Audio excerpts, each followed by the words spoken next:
ಈಗ ನನಗಂಥ ಒಂದು ಕೆಲಸ ಅವಶ್ಯಕತೆ ಇದೆ. ಅದಕ್ಕೇ ಇಷ್ಟು ದಿನ ಹೇಗೋ ಚಿಕ್ಕದಾಗಿ ನನ್ನ ಯೋಗ್ಯತಾನುಸಾರ ಮಾಡ್ಕೊಂಡು ಹೋದೆ.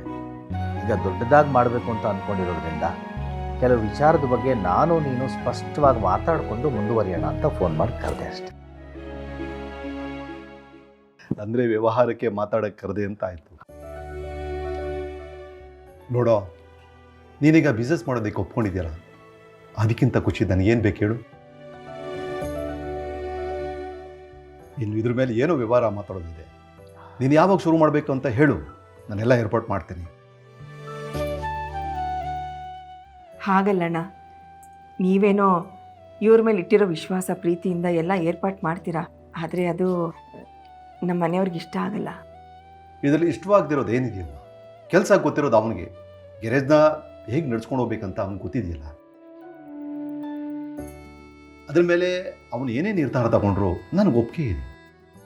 ಹಾಗಲ್ಲ ವೀರು, ಜಾಗ ನಿಂದು, ಇನ್ವೆಸ್ಟ್ಮೆಂಟ್ ನಿಂದು, ಪರಿಶ್ರಮ ಮಾತ್ರ ನಂದು. ಹಾಗಾದ್ಮೇಲೆ ಅದರಲ್ಲಿ ಬರೋ ಲಾಭನೂ ಸಹ ಇಬ್ಬರು ಹಂಚ್ಕೋಬೇಕು. ಸೀನು, ಈ ರೀತಿ ಕೇಳೋದಕ್ಕೆ ನಿನಗೆ ಹೇಗೋ ಮನಸ್ಸು ಬರುತ್ತೆ? ಮೊದಲೇ ಹೇಳಿದೆ, ನಾನು ಇವತ್ತು ಈ ಸ್ಥಿತಿಲಿರೋದಕ್ಕೆ ನೀನೇ ಕಾರಣ, ಅದಕ್ಕೆ ನಿನಗೆ ಇದನ್ನೆಲ್ಲ ಮಾಡಿಕೊಡ್ತಾ ಇದ್ದೀನಿ ಅಂತ. ನಿನ್ನ ಋಣ ನನ್ನ ಮೇಲೆ ತುಂಬ ಇದೆ ಕಣೋ, ಅದನ್ನು ಇಳಿಸ್ಕೊಳ್ಳೋಣ ಅಂತ ನಿನಗೆ ಗ್ಯಾರೇಜ್ ಮಾಡಿಕೊಡ್ತಾ ಇದ್ದೀನಿ. ನಿನ್ನಿಂದ ನನಗೆ ಯಾವ ಲಾಭನೂ ಬೇಡ ಕಣೋ, ನೀನು ಖುಷಿಯಾಗಿದ್ದರೆ ನನಗಷ್ಟೇ ಸಾಕು. ಹಾಗಲ್ಲ ಸರ್, ನಮ್ಮ ಮಾವ ಎಂಥ ಸ್ವಾಭಿಮಾನಿ ಅನ್ನೋದು ನಿಮಗೆ ಗೊತ್ತು. ಅವರು ಸ್ವಂತ ಮಗನ ಮನೆಯಲ್ಲಿದ್ದರೂ ತಾವಿಬ್ಬರು ನಮಗೆ ಹೊರೆ ಆಗಬಾರ್ದು ಅನ್ನೋ ಕಾರಣಕ್ಕೆ ತಮ್ಮ ಖರ್ಚನ್ನ ನಮಗೆ ಕೊಡ್ತಿದ್ದಾರೆ. ಅಂಥದ್ರಲ್ಲಿ ನೀವು ಹಾಕ್ಕೊಡೋ ಬಿಸ್ನೆಸ್ಸಲ್ಲಿ ಬರೋ ಲಾಭನ ಅವರೊಬ್ಬರೇ ಹೇಗೆ ಅನುಭವಿಸ್ತಾರೆ ಹೇಳಿ? ಹೌದು ವೀರು, ನೋಡು, ನಮ್ಮ ಗೆಳೆತನಕ್ಕೆ ಬೆಲೆ ಕಟ್ತಿದ್ದೀನಿ ಅಂತ ತಪ್ಪು ತಿಳ್ಕೊಬೇಡ. ಆದರೆ ಅದೇ ಥರ ನಮ್ಮಿಬ್ಬರ ಗೆಳೆತನನ ದುರುಪಯೋಗ ಮಾಡ್ಕೊಳ್ಳೋಕ್ಕೂ ನನಗೆ ಇಷ್ಟ ಇಲ್ಲ.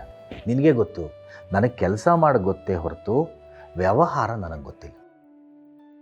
ಅದಕ್ಕೇ ನೀನೇ ಒಂದು ಮಾತು ಹೇಳಿಬಿಡು, ಇಷ್ಟು ನನಗೆ ಬೇಕು ಅಂತ ಹೇಳಿಬಿಟ್ರೆ ನಾನು ಮರು ಮಾತಾಡದೆ ಕೊಡ್ತೀನಪ್ಪ, ಮಿಕ್ಕಿದ್ದನ್ನೆಲ್ಲ ನಾನು ನೋಡ್ಕೊಳ್ತೀನಿ ಅಷ್ಟೆ. ಆಯ್ತಪ್ಪ, ನಿನಗೆ ಎಷ್ಟು ಕೊಡಬೇಕು ಅನ್ಸುತ್ತೋ ಅಷ್ಟು ಕೊಡು, ಇಷ್ಟೇ ಬೇಕು ಅಂತ ನಾನು ನಿನ್ನನ್ನು ಕೇಳೋದಿಲ್ಲ. ಇದು ಒಳ್ಳೆ ಪೇಚ್ಲಾಟ ವೀರು. ಒಂದು ಕೆಲಸ ಮಾಡು, ಏನು ಲಾಭ ಬರುತ್ತೋ ಅದನ್ನು ಇಬ್ಬರು ಸಮವಾಗಿ ಹಂಚ್ಕೊಳ್ಳೋಣ, 50-50, ಆಯಿತಾ? ಏನೋ ನಿನ್ನ ಜೀವನ ಉದ್ಧಾರ ಆಗಲಿ ಅಂತ ನಾನು ನಿನ್ನ ಸಹಾಯ ಮಾಡಿದೆ, ನೀನೇ 50-50 ಅಂತ ಇದೆಯಲ್ಲೋ. ಇದರಲ್ಲಿ ನಂದು ಬರೀ ಬಂಡವಾಳ ಅಷ್ಟೇ, ಹಗಲು ರಾತ್ರಿ ಕಷ್ಟಪಟ್ಟು ದುಡಿಯೋದು ನೀನು. ಹಾಗಂದಮೇಲೆ ಲಾಭದಲ್ಲಿ ನಿನಗೆ ಜಾಸ್ತಿ ದುಡ್ಡು ಸಿಗ್ಬೇಕಲ್ವಾ? ಈಗ ನಾನೊಂದು ಮಾತು ಹೇಳ್ತೀನಿ, ಅದಕ್ಕೆ ನೀನು ಇಲ್ಲ ಅಂತ. ಆಯ್ತಪ್ಪ, ಹೇಳ. ನೋಡಪ್ಪ, 60-40 ಶೇರ್ ಮಾಡ್ಕೊ, ಇದ್ರಲ್ಲಿ ಬೇರೆ ಮಾತು ಬೇಡ. ಸರಿಪ್ಪ, ಸದ್ಯ ನೀನು ಒಪ್ಕೊಂಡಿಯಲ್ಲ, ಈಗ ನನಗೆ ಸಮಾಧಾನ ಆಯಿತು ನೋಡು. ಮತ್ತೆ ಇನ್ನೇ ಗೊತ್ತಾಡ, ಗ್ಯಾರೇಜ್ಗೆ ಏನೇನು ಬೇಕೋ ಎಲ್ಲ ರೆಡಿ ಮಾಡ್ಕೊ, ಅದಕ್ಕೇನು ಏರ್ಪಾಡು ಬೇಕೋ ಎಲ್ಲ ನಾನು ಮಾಡ್ತೀನಿ. ಅದೆಲ್ಲ ನಾನು ನೋಡ್ತೀನಿ.